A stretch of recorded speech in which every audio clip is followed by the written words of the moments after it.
looking at gas laws, and you will need a calculator for this lecture today. What we did yesterday was we looked at the relationships between some different variables. And what we saw is that we know that there are 4 variables that help us describe gases.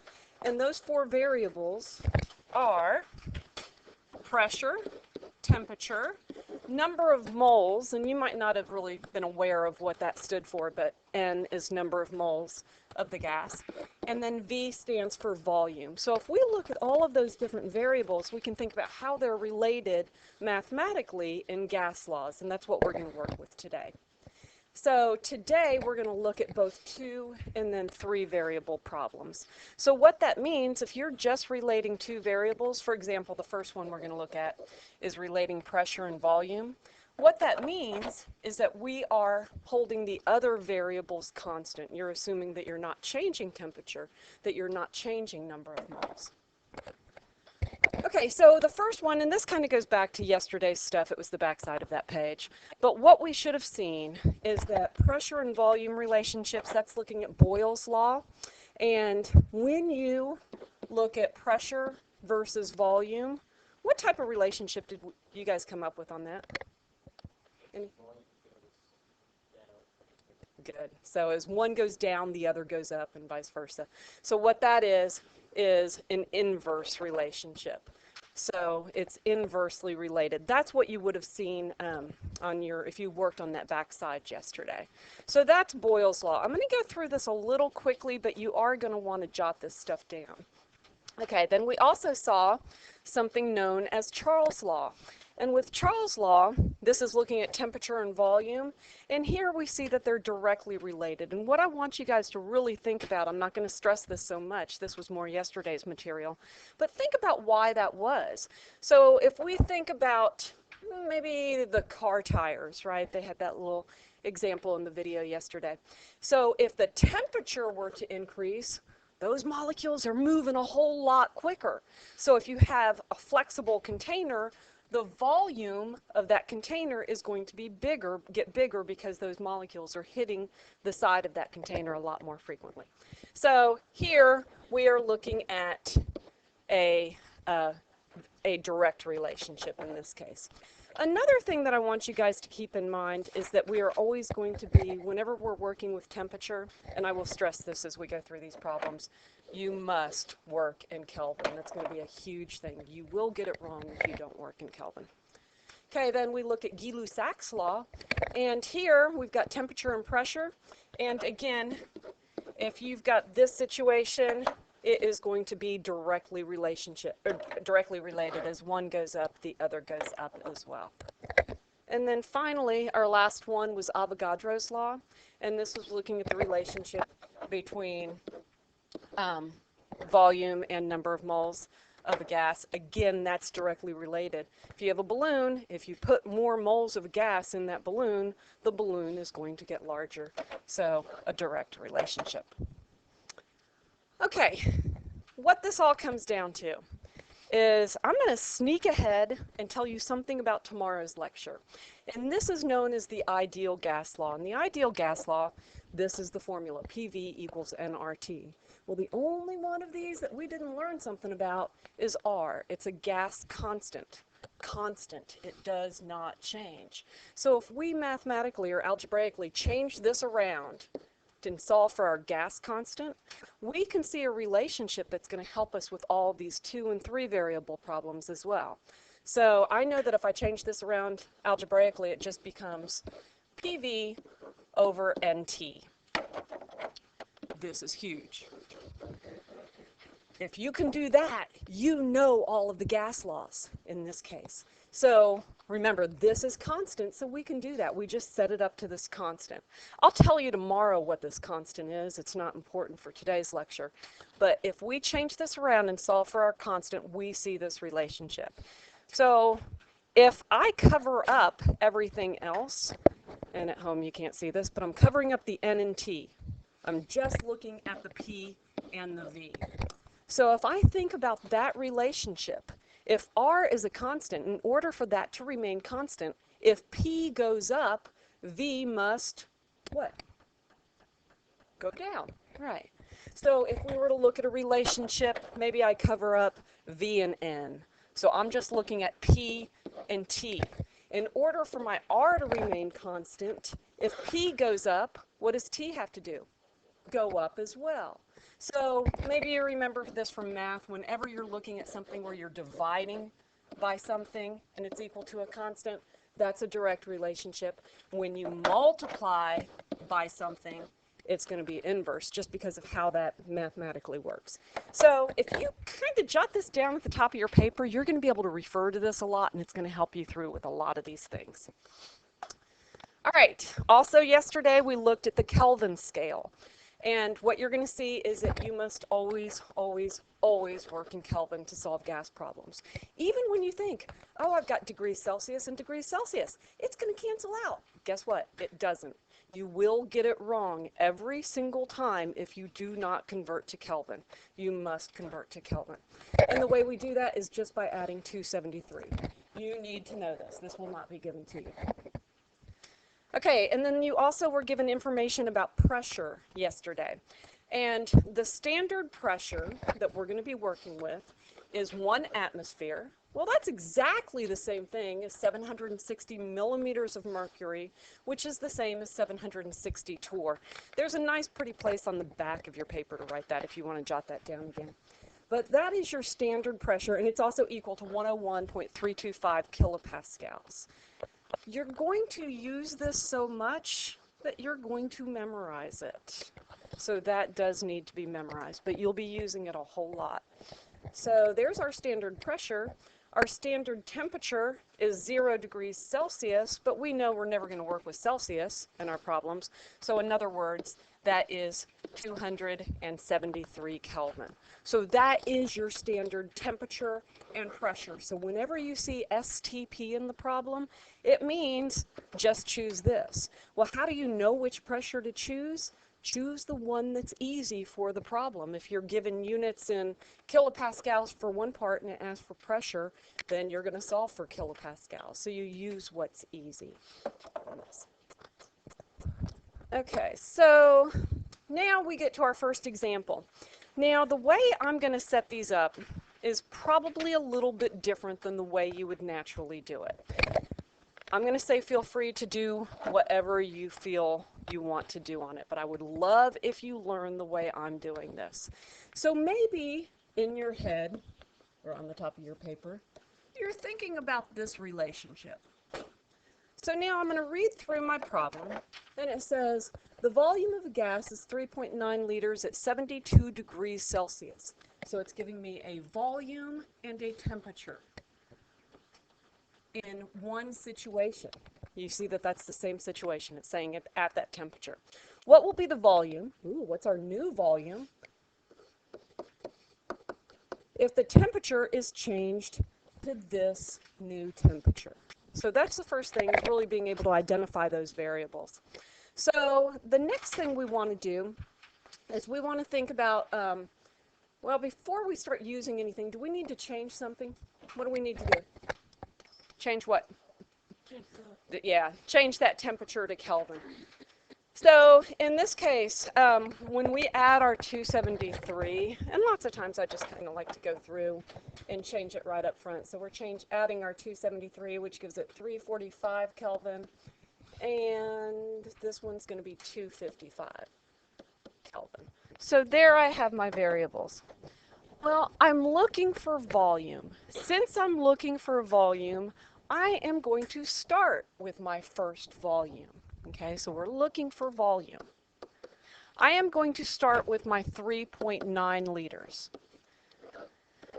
Now, in order to work through this, I have to think about, in this situation, which direction is it heading? I know my temperature is going from 345 to 255 Kelvin. So in other words, your temperature is doing what?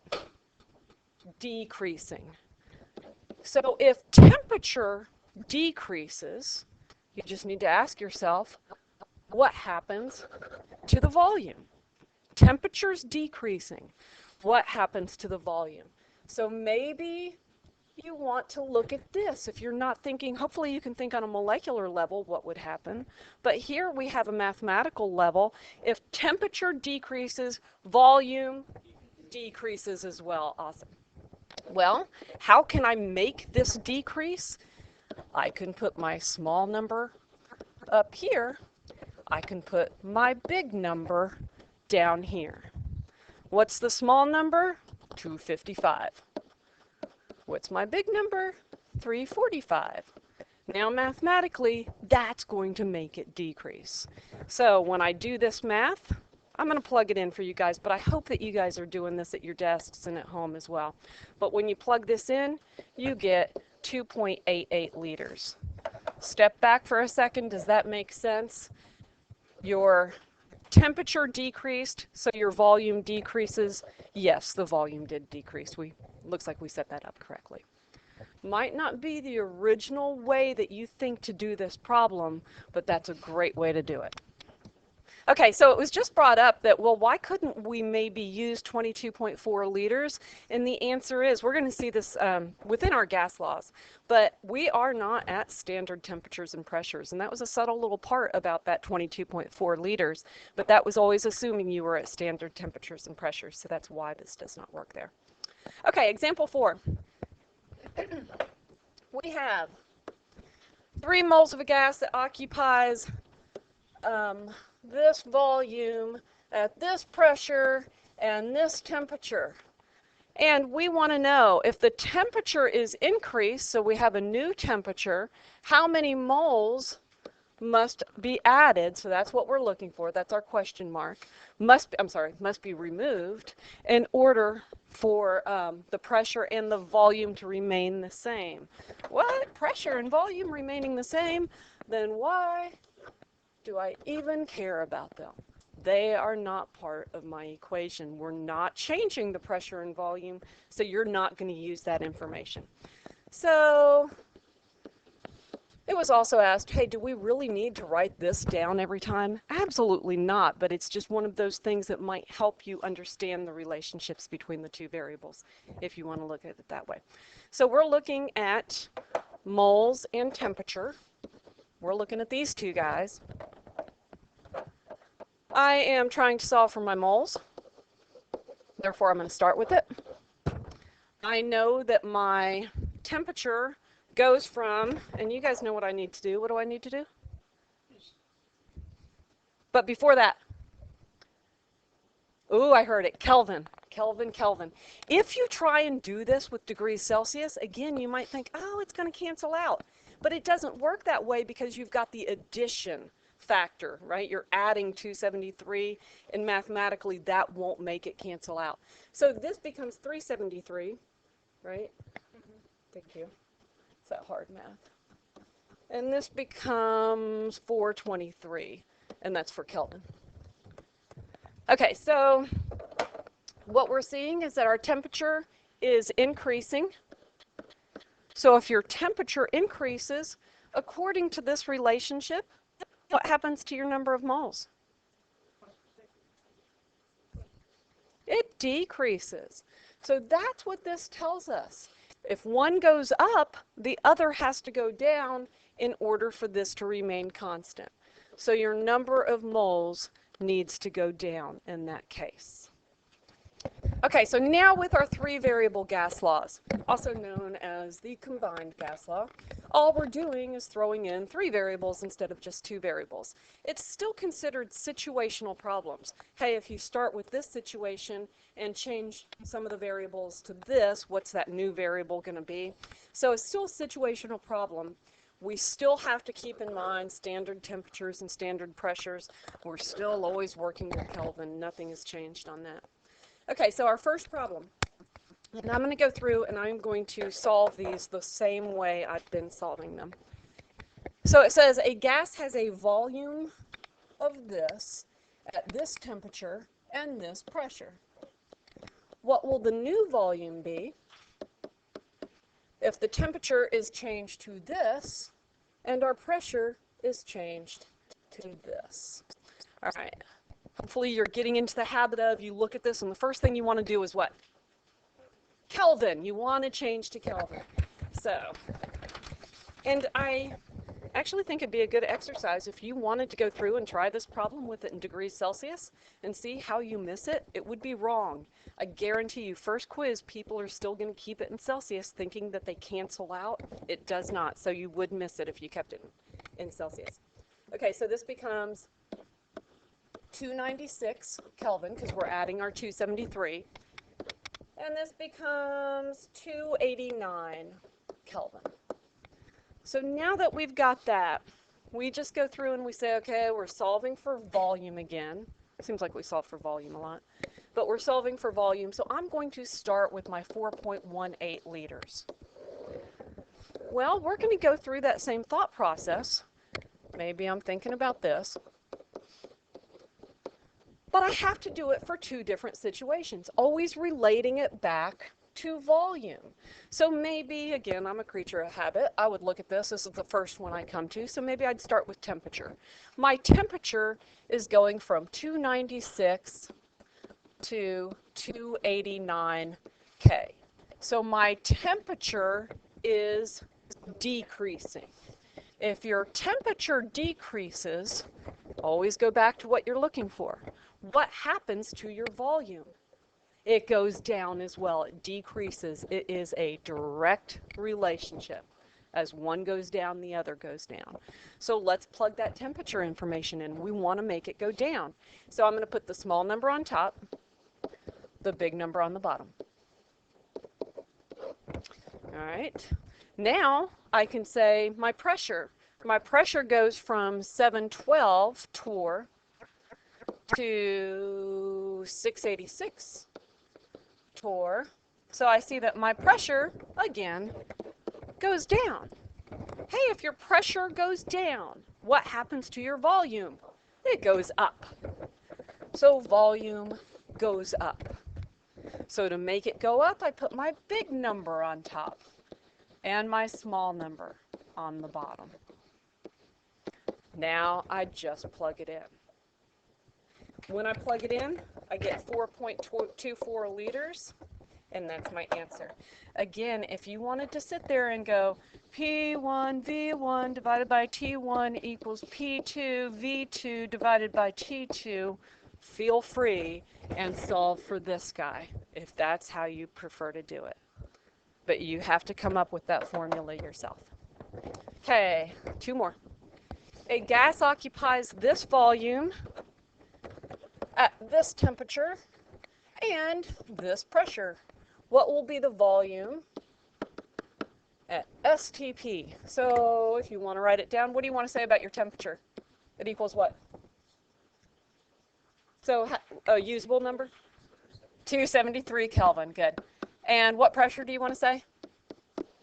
1 atmosphere. Okay, so when we look at this now, we say we're solving for volume, 5.42 liters. So in this case, my temperature, yeah, I gotta change my temperature. I add 273, this becomes 241 Kelvin. And this is already in Kelvin now.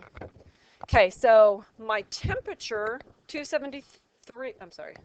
my temperature goes from 241 to 273. So my temperature goes up.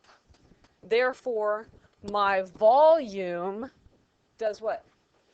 Goes up as well. So to make it go up, I put the big number on top and the small number on the bottom. Pressure, it goes from 0.8 to 1. So my pressure goes up. Therefore, my volume goes down.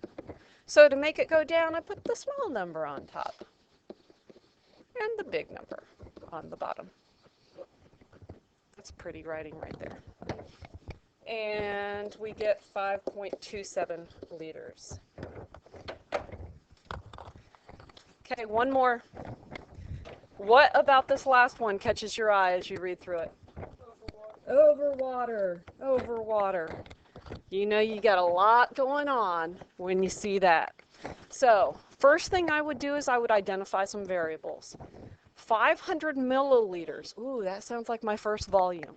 of this gas happens to be oxygen. It's collected over water at this temperature and this pressure. And the way this is phrased, this is a little tricky. I try not to do this too often, but I think it's good to keep this in here like this, just so that you can see this. It was collected on a day. It was collected at this pressure. So that means, you listen to the weatherman, he said, yes, today we've got an atmospheric pressure of 755 torr. Right? So the way it's phrased, you don't see atmospheric, you don't see barometric in the problem, but you can infer that because you know it was collected at that pressure. If you were to take a barometric reading, that's the pressure that it was at when they collected this gas. So this is atmospheric, that's what that says, pressure, atmospheric pressure. That is not a P1, that is not a P2. And the question now is, what is our new volume when the dry gas occupies standard temperature and pressure? Well, what do I know from that? It's going to be 273 Kelvin. Okay, so T2 equals 273 Kelvin. And what else do I know? P2. Good. Torr, yeah, there we go. Okay, so that's what we know.